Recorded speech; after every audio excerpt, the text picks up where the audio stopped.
jemaat Tuhan, berjumpa kembali dalam renungan kita hari ini yang diberi tema dewasa penuh, yang diambil dari firman Tuhan Efesus pasalnya yang keempat ayat yang ke-13.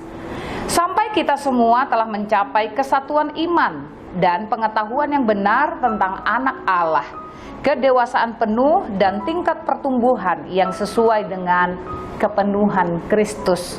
Berbicara tentang kedewasaan, kedewasaan sangat erat hubungannya dengan perilaku seseorang, karakter seseorang, dan cara berpikir seseorang, bahkan cara seseorang merespon segala sesuatu. Nah, kedewasaan erat hubungannya dengan hal itu. Lalu berbicara tentang kedewasaan rohani, apa yang menjadi ciri-ciri seseorang yang dewasa dalam rohani? Yang pertama, kita melihat bahwa seseorang itu adalah orang yang mencintai firman Tuhan. Orang yang selalu ingin, orang yang selalu haus dan lapar akan kebenaran Tuhan, akan kebenaran firman Tuhan. Sehingga setiap hari dia membaca firman Tuhan, dia merenungkan firman Tuhan, dan dia rindu melakukan firman Tuhan. Dan pastinya dia adalah orang yang hidup berpadanan dengan firman Tuhan. Ketika dia hendak bertindak, berperilaku, melakukan sesuatu, dia selalu bercermin dengan firman Tuhan. Apakah tindakan yang dilakukannya itu sesuai atau berpadanan dengan firman Tuhan? Itulah ciri-ciri orang yang dewasa secara rohani. Lalu apa yang menjadi ciri-ciri berikutnya? Ketika seseorang dilihat dewasa secara rohani, pada saat dia telah melakukan firman Tuhan, dia juga rindu membagikan firman Tuhan kepada orang-orang yang ada di sekelilingnya. Di manakah seseorang yang dewasa rohani ini bisa membagikan firman Tuhan yang direnungkannya, firman Tuhan yang dibacanya, firman Tuhan yang telah dilakukannya, yaitu di komunitas-komunitas yang ada.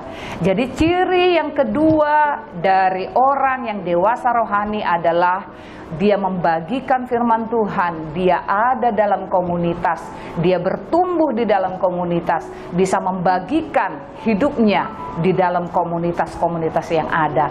Misalnya seperti kelompok sel atau kesan yang ada di tempat ini, di gereja kita, atau mungkin juga komunitas-komunitas yang lain.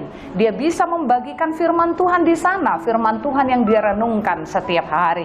Itu menjadi ciri-ciri orang yang bertumbuh dan dewasa dalam kerohanian.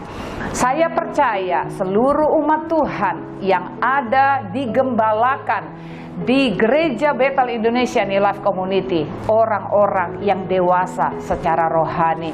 Lalu orang-orang yang dewasa secara rohani juga dia merespon segala sesuatu dengan positif.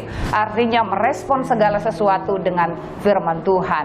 Ketika dia mungkin ditegur, ketika mungkin diarahkan, dia selalu mengambil sikap yang positif. Percaya bahwa kebenaran firman Tuhan itulah yang menuntun hidupnya, sehingga tidak lagi tersinggung, lalu mogok tidak mau ke gereja, bahkan keluar dari komunitas-komunitas yang ada. Itu terjadi dalam hidup kita, berarti kita belum dewasa secara rohani. Jadi untuk itu seluruh jemaat Tuhan, mari hidup berpadanan dengan firman Tuhan, renungkan kebenaran firman Tuhan, karena kebenaran firman Tuhan itulah yang mengubahkan kita, yang mendewasakan kita, sehingga kita bertindak, sehingga kita berpikir, sehingga kita berperilaku sesuai dengan kebenaran firman Tuhan. Selamat beraktivitas, Tuhan Yesus memberkati.